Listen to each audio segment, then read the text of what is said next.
Welcome to Coffee and Geography, where my guests and I geek out about the world and everything on it, discovering that we are all geographers in some way, shape or form. I'm your host, Kit, and my pronouns are they, them or she, her. So settle down with a brew, hit that subscribe or follow button, and enjoy the listen.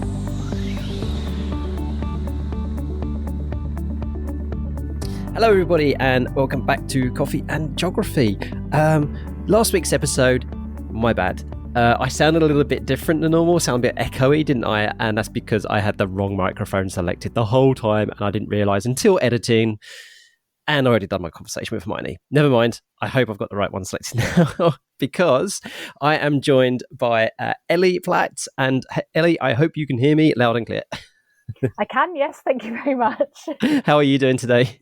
I'm really good, thank you. Yeah, enjoying the spring weather now that it's finally here. Yeah. So, folks, we're recording this on the 8th of April, so it's Easter Saturday, if you so wish. If that's your that's the kind of thing you observe. Today here in South Norfolk, it's a little bit overcast and grey, but it's quite warm actually. So it's about 16 degrees Celsius. So it's sunny down where you are in London, yeah. Yeah. It's about the same here. Had a nice sunny morning. Been to the community cafe, which was lovely. Had our hot cross buns. Ooh, yeah. I haven't had my my April hot cross bun yet. Oh, missing a trick. Right, I'm gonna have to get that sorted. So to introduce Elly Platt is a costume maker and textile artist. That's so cool. Who creates works of wearable art and other embroidered installation using lost or discarded textiles. Her work focuses on the way we interact with our environment and our relationship with our clothes. She is passionate about sustainable fashion and vintage clothing, but embarrassed about the size of her mending pile. Yeah, I've got one as well. Maybe we'll talk about that later. She soothes her eco-anxiety with local walks, meditating on what the natural world is revealing to her. I mean, folks, if that intro doesn't say that Elly belongs on this podcast, I don't know what is. So, Elly, that is a wonderful, wonderful little bio of you. Oh, yeah. Thank you very much. Yeah, I guess I didn't think of myself as a geographer or someone who was even sort of particularly like knowledgeable about geography. But then when I started thinking about how my work sort of progressed over the last few years, like especially over the lockdown and the pandemic, I kind of realized how centered in my local geography my work is. So yeah, it's interesting how you can bring things back to the topic of geography, even though you might not think that sustainable fashion or textile art has anything to do with geography sort of at first glance. Yeah, and it's always the problem that us geography folks here in the United Kingdom have, is that we're such a broad brush. And but in most places, in other places in the world, they say geography is a very specific discipline. So when I talk to especially international folk, I say, come on a coffee shop. So I don't know anything about geography. I was like, no, you're like a natural scientist. That's geography, where we come from and all that kind of stuff. But what you just said actually is absolutely perfect. You said, the term local geography, and everybody has a local geography. Everybody has a personal geography. So in a sense, everybody is a geographer in that kind of sense.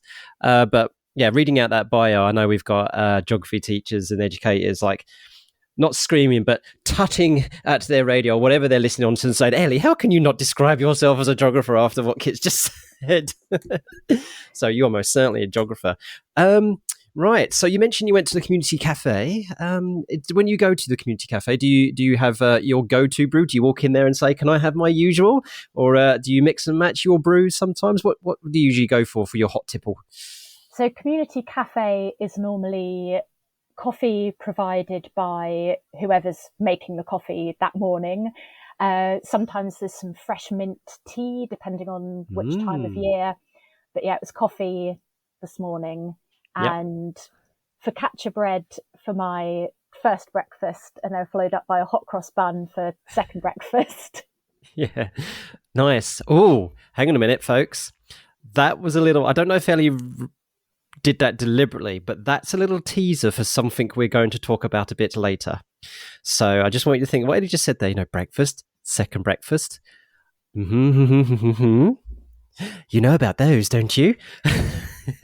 We'll come back to that a bit later.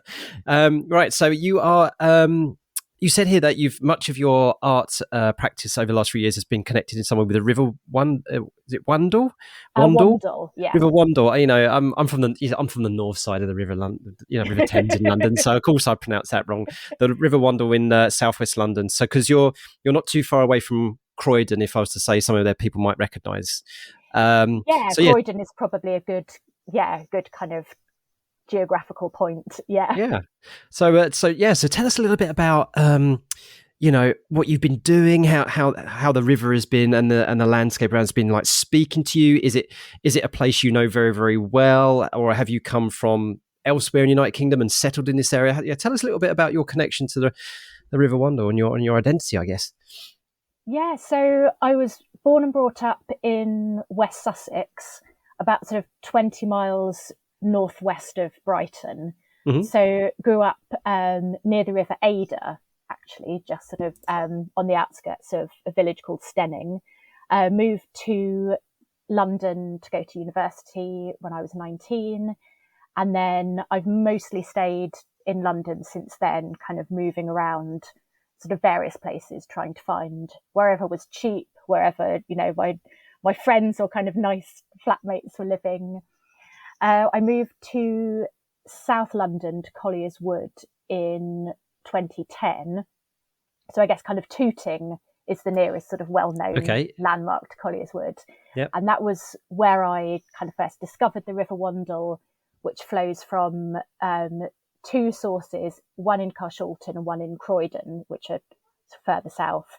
And then it flows north through the boroughs of Merton and Wandsworth, and then flows into the Thames at Wandsworth Town, near the what used to be the Ram Brewery is probably a good sort of location for kind of, if anyone knows London, that's where the Wandle flows out into the Thames.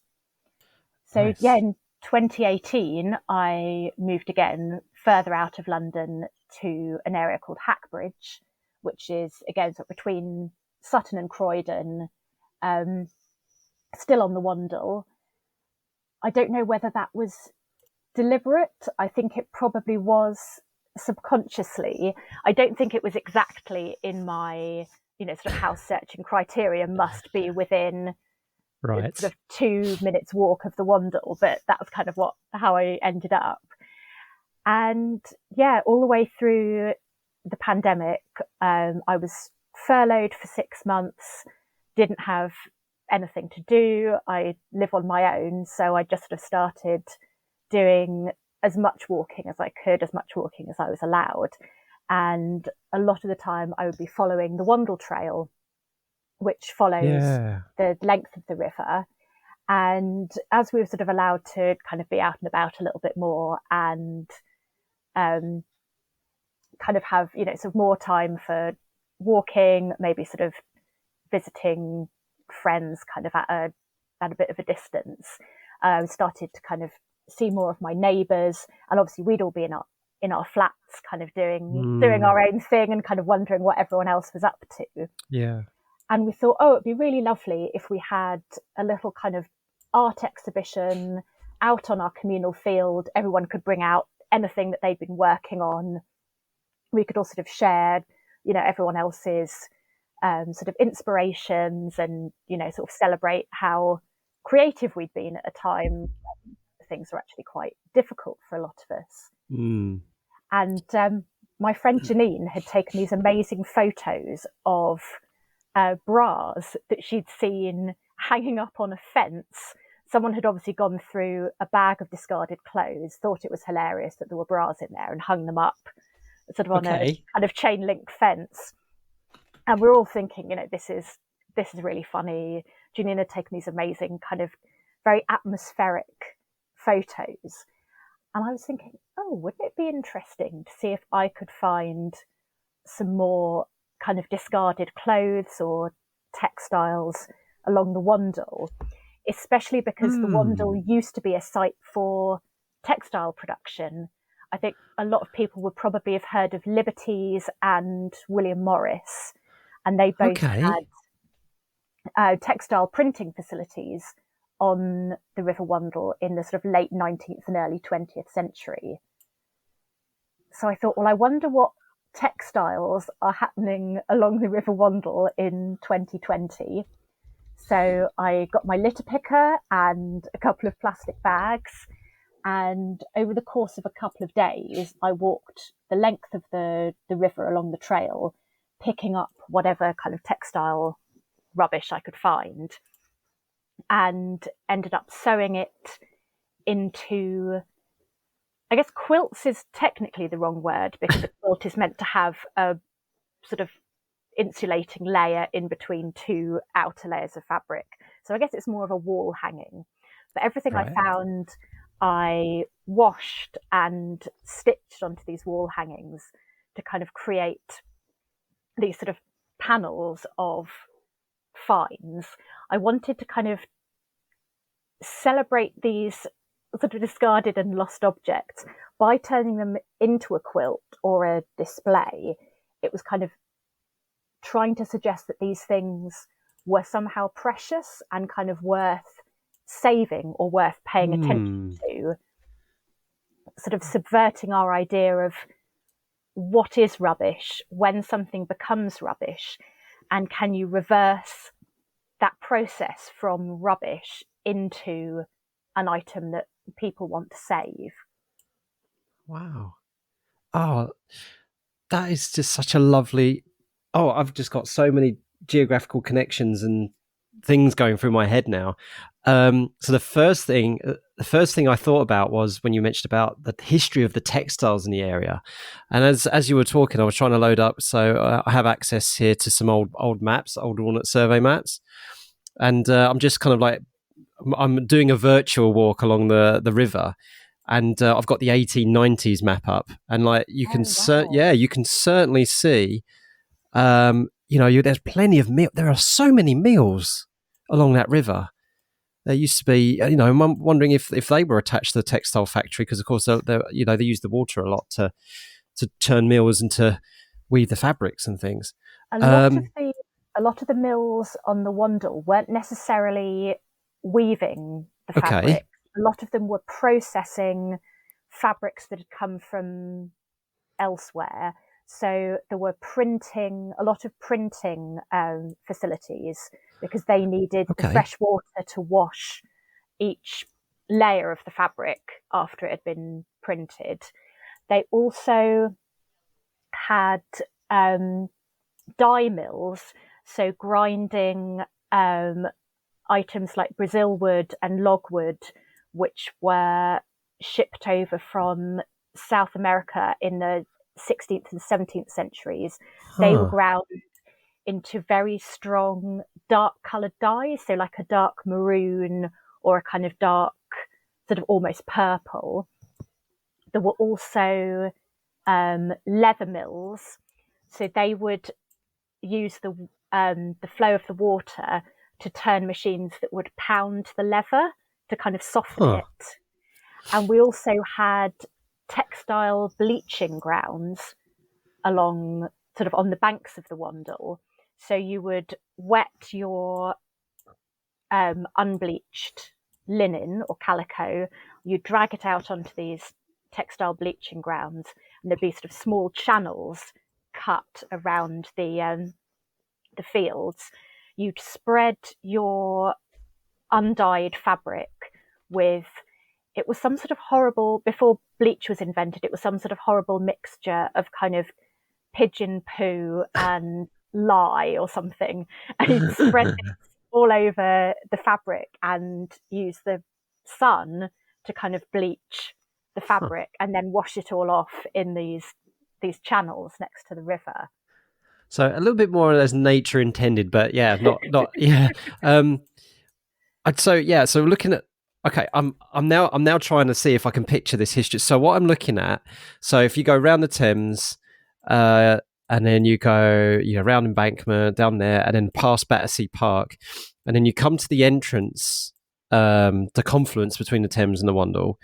And what I've noticed is that a lot of the Wandle has been straightened and into canals. So you don't have to go too far south from the confluence of the Thames when it is very straight in places.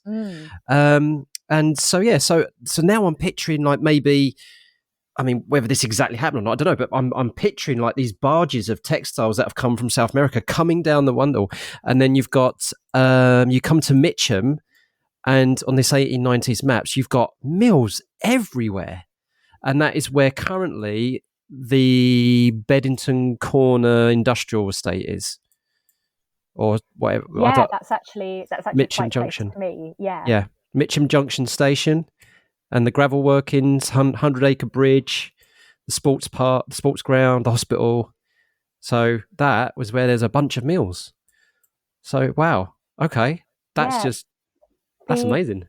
It's quite interesting. The Wandle was never a good river for any kind of boats to go on because it's actually quite shallow. Okay. And it's quite a steep river. You don't sort of really notice it as you're travelling along it, but actually you are travelling downhill sort of from Croydon and Carshalton towards the Thames. So anything that was being delivered up the Thames would probably have come to the mills sort of overland. Okay. And then it was actually the speed of the river and, in fact, the clarity of the water that were the two sort of most highly prized kind of qualities that made the Wandle so good for kind of textile production. And even back in the 1850s, there were complaints being made by sort of printing places or places that wanted to use fresh water from the Wandle in Wandsworth, which is quite far downstream.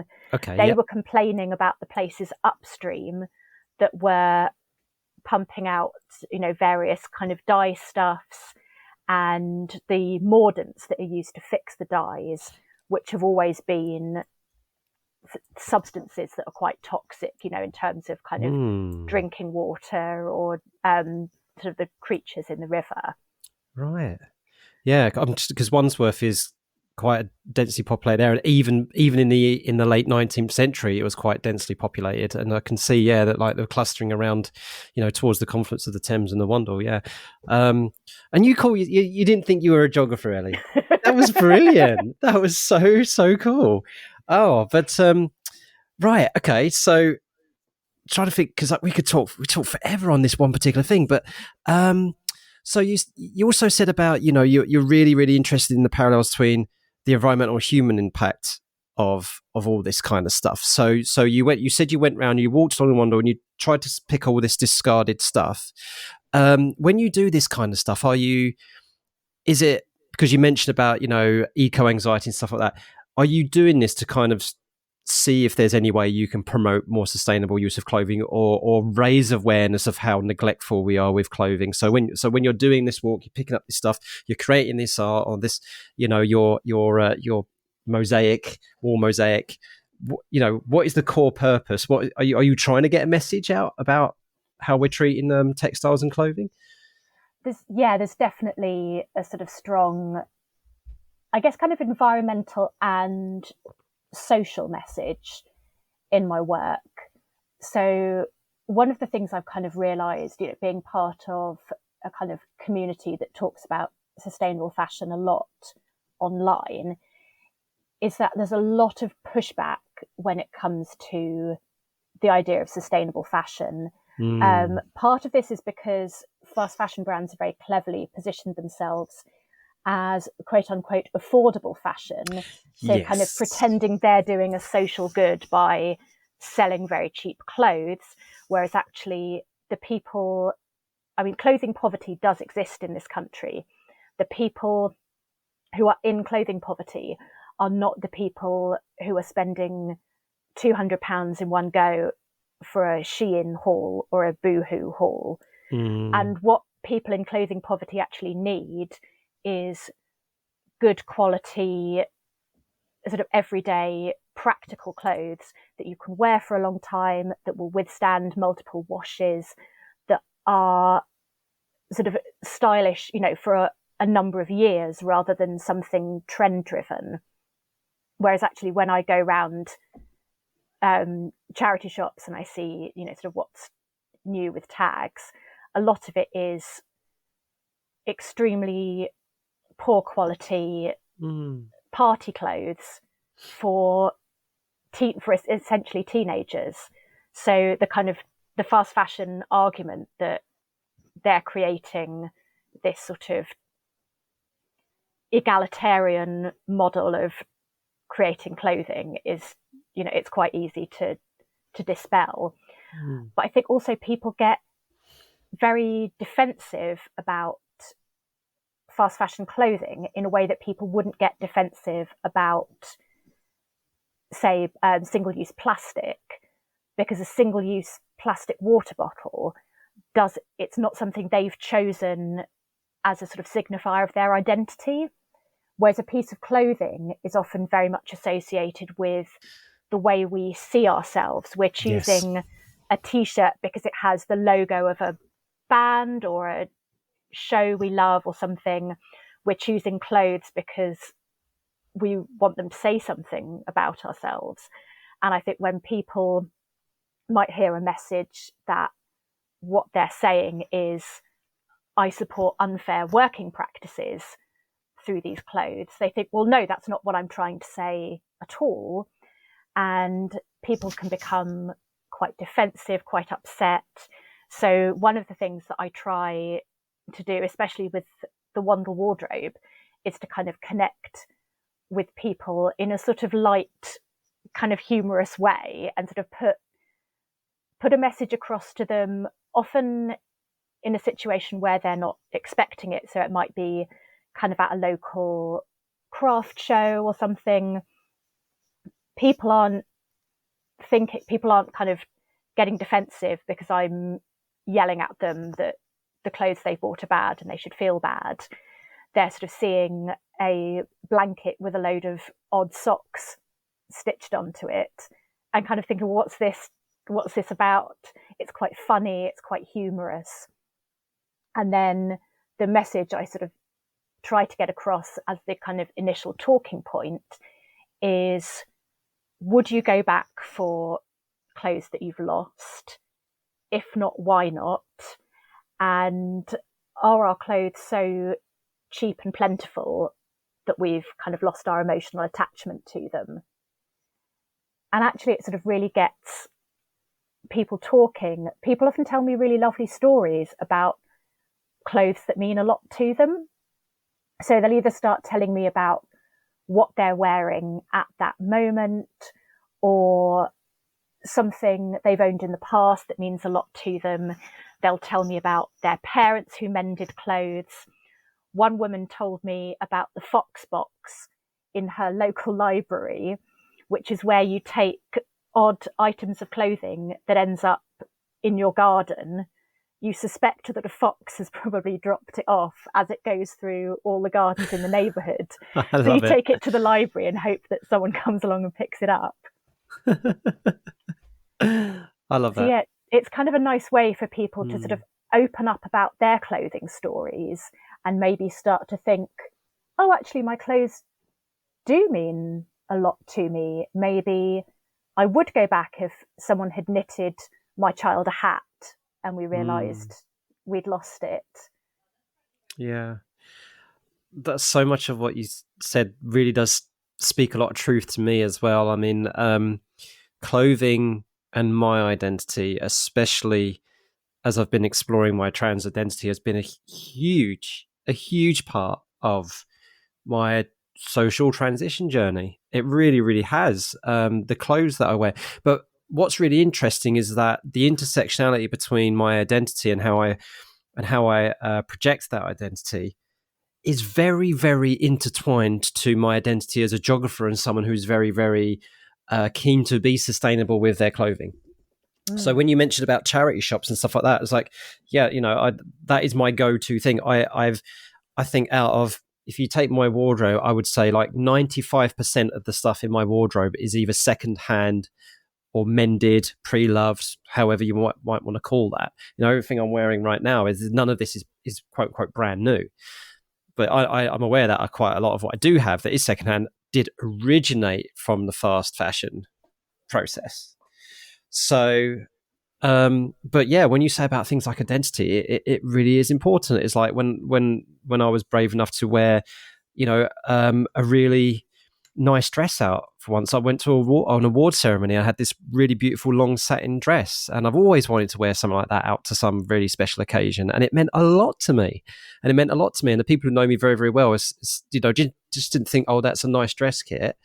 They said to me, not only are you wearing, that you're wearing that dress and it is beautiful on you, but that dress is very much wearing you as well. You are beaming. You know what I mean? So it was kind of like enhancing my identity and things like that. I think it's so important to be able to have those experiences, and that's kind of what I want for everyone in terms of their wardrobe. I want everyone to be able to derive joy from what they're wearing. I don't think the fashion industry has served most people very well for a very long time. There's always a pressure to buy something new, to feel dissatisfied with what you already have. The fashion industry has been extremely excluding of plus size people. It's extremely gendered into kind of quote unquote menswear and quote unquote ladies wear. Indeed. It's been sort of historically extremely racist, just using white models, white bodies as fit models, and obviously like exploiting people of color in countries in the global south. Yeah. So, my kind of utopian vision is some sort of fashion industry where everyone has clothes that they love that make them feel like their authentic self, away from pressure of social media or the fashion industry to look a certain way.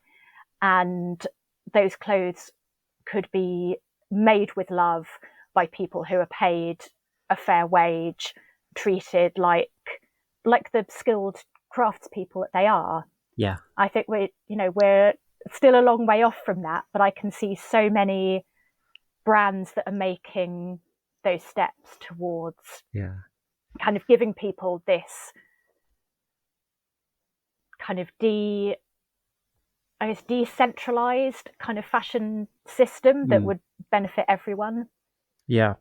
And some of my most treasured items are actually so my beautiful wife has, like, during COVID, she took up crocheting.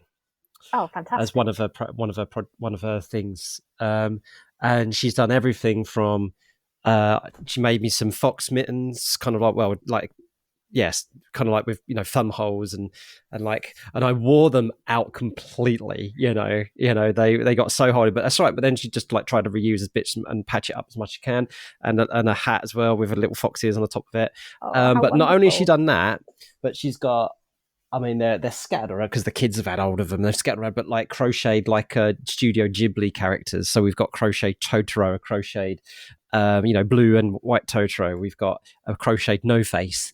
Oh, that's fantastic. And and the kids actually do treat them with a hell of a lot more respect than the you got fast fashion than the rapidly generated toys which they just smash around all over the place. You do see that mentality. And I've got clothing that's been handed from close friends, the things that have been too big for my wife it's given me, or my girlfriend's given me, and I'm just so much more precious over those things. So I think you can really feel the love in either things that someone said, oh, I'm not wearing this, I think you might really like it, because someone's thought about you, they've thought about your personal style, sort of what you might get from the garment that they're not. Yeah. And I mean, I just love a charity shop rummage, a clothes swap rummage, a vintage shop rummage, anything. Yeah, it's kind of the thrill of the chase for me with fashion now, or not even fashion, it's more sort of clothing. I'm not really looking to follow trends. I'm looking to find things where I think I would be excited to wear that. I would be thrilled to put that on in the morning. That would really make me feel like me. Yeah. Like yeah. the person that the person that I want to show to the world, rather than a person who is conforming to fast fashion micro trends, or a stereotype of what someone who is my age, my size, my sort of socio-economic status should look like. Yeah.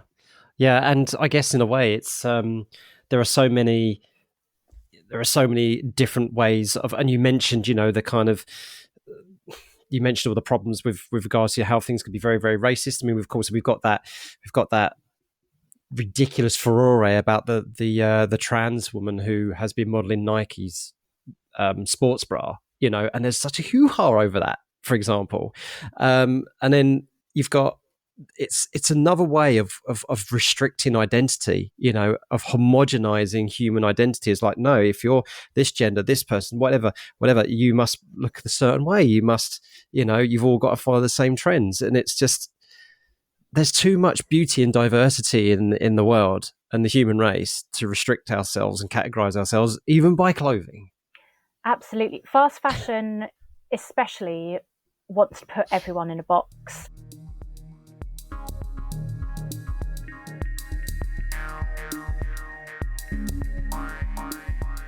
Hi folks, a chance for you to recharge your brew, but also a polite prod to remind you that it's so easy to support this podcast.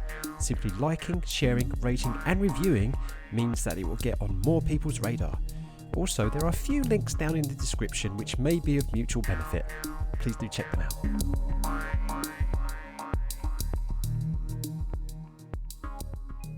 When I've been on fast fashion websites looking at garments that I found for a recent project that I found either brand new with tags in charity shops or in clothes swaps, I sort of wanted to see if I could find what the original cost was on the website, how they were originally being marketed. And scrolling through these hundreds and hundreds and hundreds of products, they're all extremely similar. When you sort of boil it down to their kind of essence, they're either an oversized garment or a stretchy garment, because that way you don't have to get a perfect fit on someone. And there might be kind of little tweaks with, a neckline, a sleeve length, a hem length, but essentially it's all the same thing. And I feel like I have a real dislike of dress codes as well. This kind of idea that, again, you have to fit into a box. It's this sort of excluding people by kind of, if you know, like saying smart casual and expecting people to be able to exactly interpret these two words that do not mean the same thing into a social situation. It's absolutely this kind of, if you're in the in crowd, you'll know what that means and you'll have the right outfit. And if you don't correspond to society's kind of definition of an acceptable body shape or an acceptable gender presentation, then suddenly you're excluded because you cannot conform to this certain dress code in a way that the establishment kind of deems acceptable. Yeah, and some people say that is oppression of power. It's another way of control, in a way. Absolutely, and which is why having your own identity through your clothing is rebellious. And as we've already, as you know, we have a lot of teachers who are listening to this podcast, and I can guarantee you is that, well, I'm speaking for myself, but I do know plenty of teachers who don't give a monkeys if students are coming in wearing earrings or a bracelet or something like that, and actually get so annoyed as like, oh, I have to this uniform code, I have to enforce this uniform code and like be the bad guy to these kids. And I don't give a monkeys. They actually look pretty cool with those earrings on. Who cares? But that's just. But anyway, I'm getting on my soapbox now. I want to do this thing before we start running out of time, and that's a kind of different version of jog on, which is usually when you pick. We've got 5 random words, and you kind of pick which ones to talk about. But I've got a textiles wheel to spin. Ooh. And so I've got, let me tell you what's on this wheel. So we have, is it chiffon or chiffon? How do you pronounce that one? Chiffon. Chiffon, right. So we've got chiffon, cotton, crepe. I didn't even know that was a textile. I thought it was a pancake. But anyway, denim, lace, leather, linen, satin, silk, synthetics, which are like nylon, polyester, blah, blah, blah, velvet and wool. So I'm going to spin this 3 times. Okay. Very exciting. And so let's do that. Where's the sound going to come out? So I don't know if anyone can hear that out of my headphones. But anyway. Right. Oh, yeah, it's chiffon. Actually, it was the first thing that came off. So, okay, I'll give you a little bit of time. You can have a minute or two. So tell me a little bit about that textile. And have you used it at all? Is there any sustainable message we can communicate from it? Is it environmentally friendly? So, chiffon is actually sort of the weave of a fabric. So it can be made out of different textiles. You can have it would normally be, you would have a synthetic chiffon, so a polyester chiffon, or you would have a silk chiffon. So that's a more natural fabric. Polyester is a synthetic that's made from plastics, which is derived from oil. The silk chiffon would come from the silk moth. Chiffon has it's a textured weave, so very, very fine. If you can imagine, very, very soft, floaty. You can see right through it. If you hold it up to the light, it's very kind of transparent, sort of gauzy. It's I would say it was especially a silk chiffon would be a luxury fabric. Right. So you can imagine it being used as sort of drapes on wedding dresses, on occasion wear, on your sort of red carpet kind of gowns. It's a quote unquote ladies wear fabric. So it wouldn't be used in more masculine tailoring or suiting. You could maybe have a sort of a soft blousey shirt made of chiffon. But yeah, it's very much a sort of luxurious, slinky fabric. It's got kind of a matte texture feel, so it's not shiny, but it's very see-through, transparent, translucent. If you imagine sort of a 1920s evening dress, you would maybe have a chiffon base layer with all your little beads kind of embroidered on it, and then you'd shimmy into the ballroom at whatever country estate you're having your wild party at. So it sounds like they might have used it quite a fair bit in Downton Abbey. Yes, it would definitely have been used in Downton Abbey. Okay, that's chiffon, everybody. Right, let's go for the next spin, and it's come up with satin. So, tell us a little bit about satin. And so again, satin is a weave of fabric. So you can get polyester satin, you can get silk satin. I'm learning something here.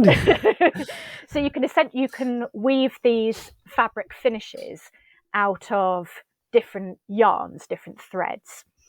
And what you will normally find, so I'll quickly just explain what satin. So a satin is a shiny fabric.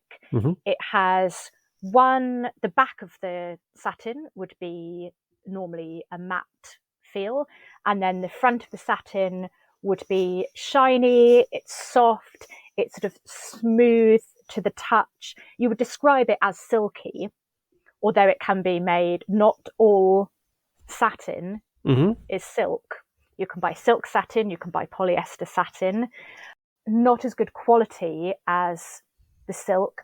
It doesn't have the same drape, the same fall, so you couldn't create these beautiful, you'd kind of think of like a satin gown as one of those sort of 1930s kind of slinky, sort of golden age of Hollywood kind of bias cut. Which is what I wore for that award ceremony, actually. Oh, it was a blue. Fantastic. Yeah.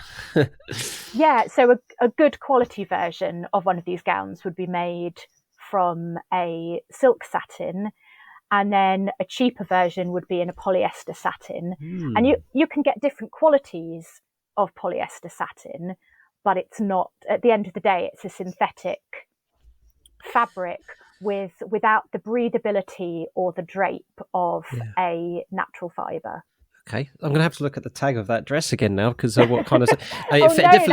No, it's intrigued me. I mean, I felt like $1 million in it, to be fair, and I did get it second. You know, I got it second hand me down. So it's guilt free in that respect. So don't you worry. I'm just intrigued now. That's really cool. Right, one more spin, and then there's one little thing I want to chat to you about. So then it's crepe, which I'm glad came up actually, because I don't want people to know the difference between crepe the fabric and crepe that we stick in our frying pans. So the pronunciation's slightly different. It's crepe. The fabric is crepe. So we're extending the E. So crepe is also a weave. You can get it in different... actually, you can create a crepe from a lot of different fibres. You can have a silk crepe. You can have a polyester crepe again. Yep. You can have a viscose crepe. Viscose might be an interesting one to talk about briefly, because it kind of straddles a sort of awkward gap between synthetics and natural fibres. Okay. So viscose is derived from plant material. So it would cover things like tencel, which is made from beech, I believe, or other sort of plant. So you essentially use this plant fibre, but you have to treat it with a lot of chemicals to create viscose, the fabric. It became very popular at the turn of the 20th century, as it was originally marketed as artificial silk. Before polyester and oil-derived synthetic fabrics became very popular. This was sort of one of the first, viscose was one of the first sort of quote-unquote artificial fabrics. So you can also have a wool crepe, which makes very kind of sort of lightweight but luxurious, anything from a sort of evening wear to ladies wear suiting almost. You can get crepes in a huge range of weights as well, obviously depending on the yarn that they're spun from. I've just come across a picture of a mourning bonnet from the 1880s. Yes. So this is a different crepe that we perhaps wouldn't recognise today in the same way as if we, were to feel the silk crepe of a wedding dress or the wool crepe of a smart skirt suit. A Victorian crepe was almost more like the texture of crepe paper. So if you think of the kind of crafting paper, now that I recognise, yeah. Yep. It's the same, it's got the same sort of concertinaed or sort of crunkled look to it. But the Victorian crepe was very stiff, whereas most crepe weaves now are going to be quite soft, quite drapey. There was a reason for this. Crepe was used in Victorian mourning wear, and the idea was that you would wear this very uncomfortable dress or sort of gown with a crepe bonnet to show how sad you were normally about your husband's death. Okay. So when men were in mourning for a wife, again, it's a very heteronormative indeed sort of mourning customs in Victorian times. Yes. If men were in mourning for their wife, they would wear a black armband for maybe a month. If women were in mourning for their husband, they could be required to wear black crepe for up to a year. I heard about this. And then you would gradually transition through sort of dark greys and dark purples. I think I heard this on the Guilty Feminist podcast a few weeks ago, actually. Yes, because they were talking, because they had an episode on death. And that's where I heard it from. That's so interesting how Victorian mourning customs are so fascinating. Yeah, it's so bizarre. But now you also, but crap. Now, of course, now I'm thinking back to primary school. Of course, I've used the stuff. Yes. Okay. But wow, reconnecting now back to old memories. Okay, let's shift off. Thanks very much for that, for playing along with that. Come up with 3 weaves. I'm not. That wasn't planned. That was good fun. No, it's interesting as well for people who don't spend all of their time with fabrics to kind of know, the difference between a yarn or a weave, kind of different types of fabrics. Yeah, so that you don't get caught out, buying something that's been wrongly advertised Knowledge online. is power, right? Knowledge Absolutely. is power. Yeah. Right, folks. So usually what will happen if we're 45 minutes in, I go on to We're All Geographers now, but I can't end this chat without this next bit, right? Because both myself and Elly can geek out over this.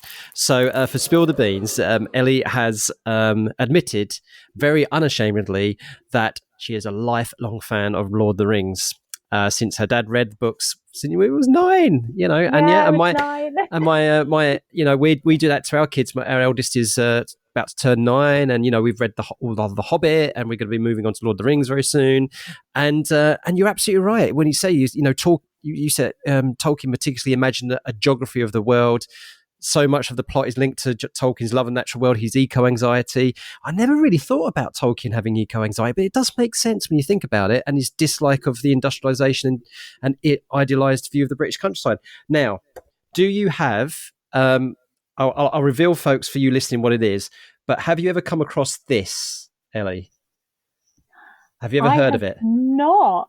So this is very exciting. This is the Atlas of Middle Earth, right? And this is written by Karen Wynne Fonstad, and it's quite an old book, actually. So the first edition, this is the revised edition, which came out in 1991. I can't be.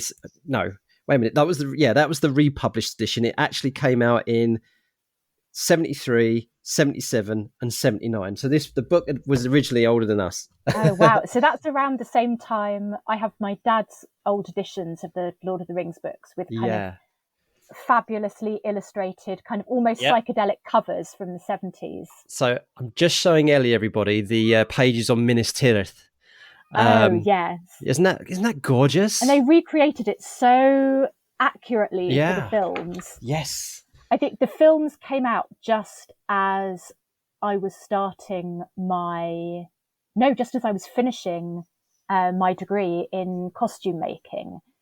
And it was absolutely sort of a point where I thought, yes, this degree is everything that I wanted to do, because now I could get to work on a Lord of the Rings film or, something similar. I could get to make these incredible, imaginative costumes. I could be part of, sort of kind of recreating these imaginary worlds as if they were real. So that's kind of, it just made me so excited to kind of start my career as a costume maker, start working with textiles, and kind of really bring like imaginative clothing to life. That's so amazing. Yeah, I mean, you've got to get hold of this, Elly, because it's not just about it is a quintessential atlas, folks. If you think of an atlas that you might have in your geography classroom or something like that, or you might have at home, it's not just maps and maps. It talks about how the hobbits migrated over Middle Earth, how the dwarves migrated. It talks about the Great Plague of the Third Age, and it has all the kind of stuff about that. So it's not just about the geology and things like that, but it talks about the weather, the climate. Well, it attempts to. I mean, the person who wrote this basically, made the conclusion, which, that it's fairly unrealistic, that Middle Earth would have come about naturally. But then there's a lot of magic, there's a lot of power going on. People say that, Mordor probably wouldn't have that peninsula of mountains. Is a little unusual, yes. But who was to say that the necromancer, i.e. Sauron, didn't lift them up from the earth? And so you can have a suspension of disbelief. Yeah, exactly. But it is really, really good. It's fantastic, and it does try to explain, why some why the eastern side of the White Mountains have this certain climate, whereas the western are very more pleasant and green, and it's really good. It's really, really good. Oh, fantastic! Yeah. So, what is your so geographically, then, what would you say is your favourite part of the Lord of the Rings, or any of Tolkien's work? If you could say, oh, I would maybe not just go to holiday there, but that would be my place. That would be my surroundings. Where in Middle Earth would you find yourself home? I think I would really like to go to Ithilien. Okay. Yeah. So describe to folks what Ithilien is for those who don't know. So in possibly in the Two Towers, Tolkien writes, it's probably 2 or 3 pages, a description of Ithilien, which is this sort of, I think it's quite a low-lying area, and it sounds like there's just the most amazing kind of lush vegetation. He talks about all these different herbs, it's as Frodo and Sam walk through it with Gollum. I think it's just before they meet Faramir. Yeah. And yeah, Tolkien is kind of writing this kind of love letter to sort of herbs and flowering plants and greenery, and it just seems like just a kind of really amazing sort of idyllic kind of lush place. Like, I just really love being kind of surrounded by greenery. Yeah, I can see that. I can see that. I'm not saying I'm surprised by your choice, but it wouldn't have been the thing that came to my mind at the forefront.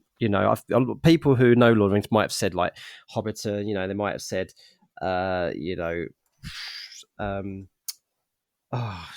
Rivendell or something like that. But Ithilien, that's a really interesting choice. And now I'm thinking about it. I'm thinking that bit where Gollum is down there and is in the Forbidden Pool, and Faramir and his folk.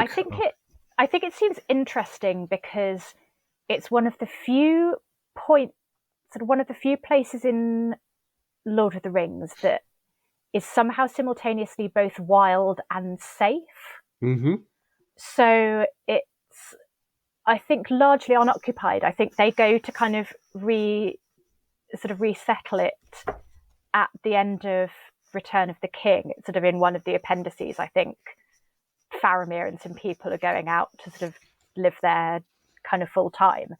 But I think at the point where the hobbits are journeying through, it's kind of a piece of sort of no man's land between I think it's part of Gondor, but it's kind of between like Minas Tirith and sort of Osgiliath and kind of the mountains of Mordor.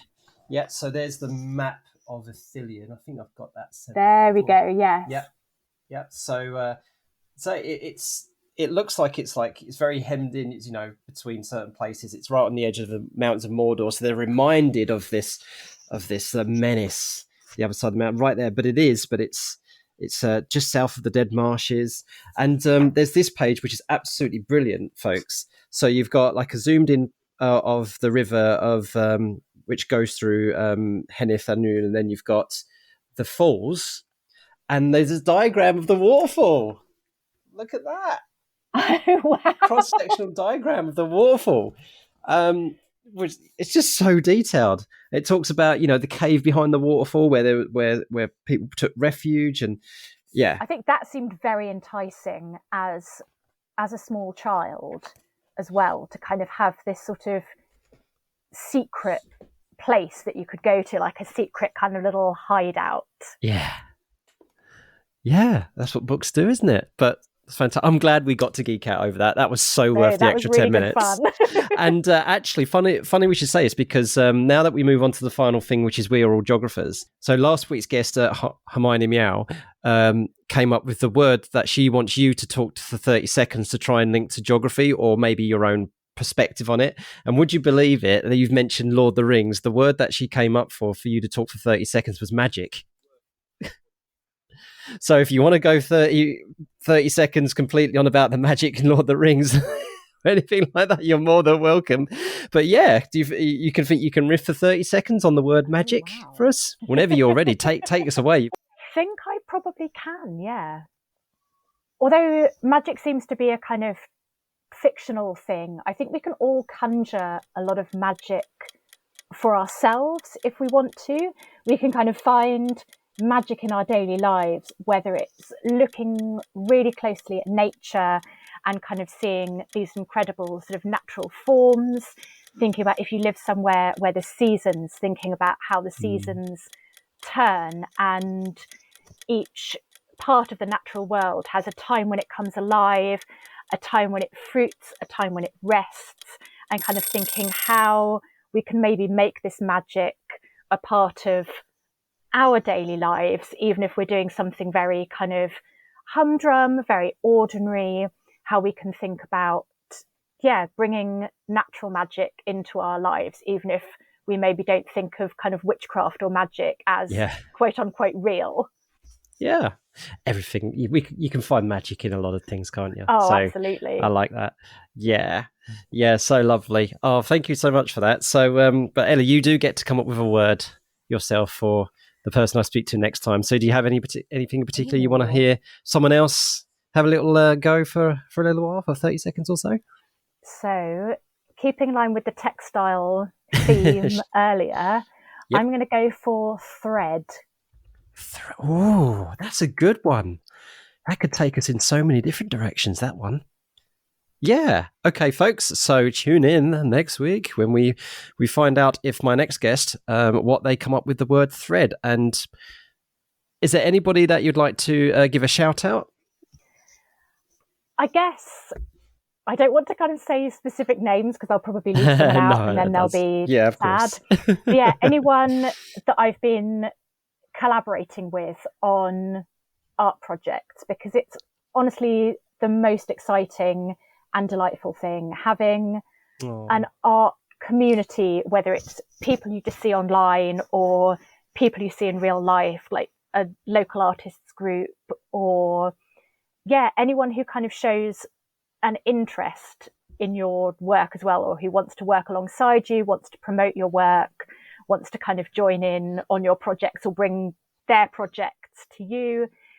It's just such a joy, and it's what keeps me going when I think, oh, why am I even doing this? I think, well, for my community and for the kind of shared joy and love. Yeah. Oh, that's cool. That's really cool. And I honestly think you have one of the best Twitter handles. So tell everybody what your Twitter handle is, and give us a shout to your Blogspot address as well. Yeah. So my Blogspot is Take It Up, Wear It Out, which is the same as my Instagram handle. And then because Twitter wouldn't give me enough letters, my Twitter is Take It Up, Wear It. Yeah. But you would have had the out on the end. I would have had the out on the end. If you could, yeah. But you got Instagram, you got Twitter, just minus the out, and you got takeitupwearitout.blogspot.com. And so please do check that out, folks.